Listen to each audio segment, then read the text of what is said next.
तो welcome back. बात करते हैं हम लोग, ये टॉपिक जो चल रहा है हमारा, ध्यान रखना इस समय जो प्रेजेंट टाइम पे हम बात कर रहे हैं, ये डिफेक्ट्स इन विजन। ठीक है, जो डिफेक्ट्स हैं हम उनकी बात करेंगे।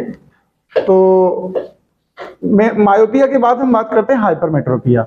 ठीक है, हाइपरमेट्रोपिया का जो दूसरा नाम है उसको बोलते हैं लॉन्ग साइटेडनेस या फिर फॉर साइटेडनेस। इसमें होता क्या है, अगर हमें देखो जो नाम है वही हमारा विजन होगा।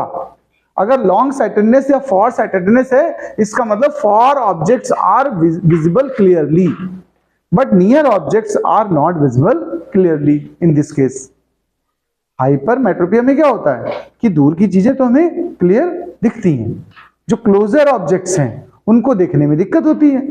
जैसे आप लोग अपने पिताजी को देखते होंगे या बाबा दादा को देखते होंगे, तो अगर वो बिना स्पेक्टल्स के देखना चाहें या रीडिंग करना चाहते होंगे तो बहुत दूर ऐसे करके देखते होंगे। ठीक है, तो यहां पर इस कॉन्सेप्ट को अगर मतलब रिमूव करना, अगर इस डिफेक्ट को, तो हम लोग जो लेंस यूज करते हैं उसको क्या कहते हैं, कॉन्वेक्स या रीडिंग लेंस या मैग्नीफाइंग लेंस या कन्वर्जिंग। ठीक है, ये नाम है। तो चलिए इसकी पहले तो डेफिनेशन नोट करने का समय हो रहा है तुम्हारा। Long sighted person means that the long sight of the person, यानी लॉन्ग साइटेडनेस उसी को है जिसकी लॉन्ग साइट अच्छी है, to see distant object is normal but his short sight यानी पास की चीजों के देखने का जो विजन है दैट इज डिफेक्टिव। हाइपरमेट्रोपिया या long sightedness is that defect of vision due to which a person can not see nearby object. ये मेन बात, इतना मेनली आप याद रखिए हाइपरमेट्रोपिया के लिए। We can not see the nearby objects clearly या प्रॉपरली। ओके, जो नियर विजन हमारा है, देखिए जिसको हम बोलते थे least distance of distinct vision, वो 25 होता है। अगर ये 25 से दूर खिसक जाए तो क्या हम इजिली रीडिंग कर पाएंगे? फिर तो उतनी दूर हमें बुक रखनी होगी। बस यहां पर ये प्रॉब्लम आ जाती है। तो इसके रीजन देखिए, the near point of hypermetropia eye is more than 25 centimetre, इससे ग्रेटर हो जाता है। The defect of eye called hypermetropia और long sightedness is caused. Reason क्या इसके हैं, देखो मैंने फिर बोला, पिछली बार भी यही रीजन थे कि एक रीजन तो होता है कन्वर्जिंग पावर चेंज हो जाना लेंस की, और दूसरा रीजन आई बॉल का डिफेक्टिव हो जाना। ठीक है, इन पॉइंट्स को नोट करो, फिर आगे बात करते हैं। तो रीजन देखिए, आखिर हाइपरमेट्रोपिक आई होती क्यों है, रीजन समझ लेते हैं एक बार थोड़ा सा। एक तो रीजन मैंने कहा पावर चेंज हो जाना, ठीक है, फोकल लेंथ इंक्रीज हो जाना। जैसे अगर हम नॉर्मली अगर हम रे डायग्राम से एक्सप्लेन करें तो देखिए ये तो लेंस की पोजीशन हमारी है, यहां पर लेंस है, ये जो आई रेज आ रही है, मतलब आई कह सकते हो, वो जो रेज आएंगी यहां पर, ठीक है, वो जहां फोकस होना चाहिए रेटिना पे एक्चुअल में वहां नहीं फोकस हो पाती है, बल्कि क्या हो जाती है, उससे दूर फोकस हो जाती है जाकर। क्या रीजन है कि फोकल लेंथ इंक्रीज हो जाती है। यहां पर रीजन समझिएगा, आई लेंस की फोकल लेंथ इंक्रीज या पावर रिड्यूस, इनवर्स होते हैं दोनों। पावर और फोकल लेंथ कैसे होते हैं, इनवर्स, रेसिप्रोकल होते हैं। P is equal to 1/f। Focal length बढ़ जाती है और पावर कम हो जाती है, ऐसे समझ सकते हो। तो ये इमेज रेटिना पे ना बन के उसके पीछे कहीं बनने लगती है जाकर के, एक रीजन तो यही है। दूसरा, अगर ये बॉल डिफेक्टिव हो जाए, मतलब जितना बड़ा होना था, सपोज को लेंस ठीक करा लेकिन बाल थोड़ा सिंक हो गया, छोटा हो गया, देखो आई बॉल, तो भी तो फोकस पीछे हो जाएगा अपने आप। तो ये दो लॉजिक है यहां पर, या तो आई बॉल शॉर्ट हो जाता है, सिंक हो जाता थोड़ा, या फिर फोकल लेंथ इंक्रीज हो जाती है। क्लियर? रीजन क्या है दोनों का? इंप्रूव कैसे, तो रिफॉर्म करने का तरीका, मतलब सुधारने का तरीका क्या है कि ये फोकस दूर ना होकर पास होने लगे बस। और पास होने का काम कौन कराता है, पास करने का कौन कराता है, कॉन्वेक्स। तो इसको हम सुधारेंगे कॉन्वेक्स की हेल्प से। देखो ये कुछ रीजंस भी और डिटेल में डिस्कस किए, मेन रीजन वही है, ये ज्यादा इतना जरूरी नहीं है वैसे, बट आप एडिशनल में समझ सकते हैं।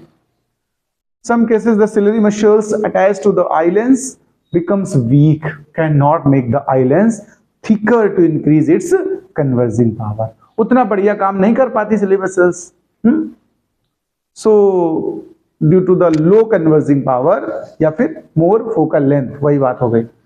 आई lens in an eye suffering from hypermetropia, the image of nearby objects formed behind the retina, image कहां बनने लगेगी? रेटिना के बिहाइंड जाकर के, ठीक है, behind the retina, and hence I cannot see it clearly। दूसरा केस ये है, in an eye suffering from hypermetropia the eyeball is too short, क्या हो जाता है? eyeball छोटा हो जाता है। ये लॉजिक है, इसको भी नोट कर लेना, बट हम थोड़ा और एक्सप्लेन करना चाहते हैं, फिर बाद में नोट कर लेना आप लोग। इनको हम डायग्राम से भी रिप्रेजेंट करेंगे, ये जरूर ध्यान रखिएगा।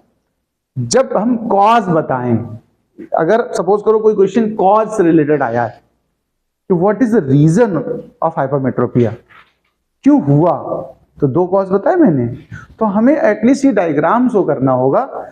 ये बिहाइंड फोकसिंग हो गया, जाकर के बाहर निकल गया, रेटिना को क्रॉस कर गया फोकस पॉइंट हमारा। इमेज होनी चाहिए यहां पर, तभी तो इलेक्ट्रिक सिग्नल जनरेट कर पाएगा रेटिना। अब उसको मिला ही नहीं कुछ, तो क्या जनरेट करेगा बेचारा, ठीक। इसलिए वो कोई ब्रेन तक सिग्नल ही नहीं पहुंचा भी तो ब्लर पहुंचा, इसलिए दिक्कत हो गई समझने में, देखने में, ठीक है।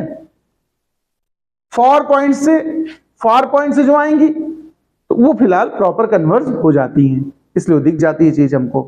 तो ये डिफेक्ट सिचुएशन है, ये फार पॉइंट, ये नियर पॉइंट है, ये फार पॉइंट का देखो अभी भी वही ठीक बन रहा है।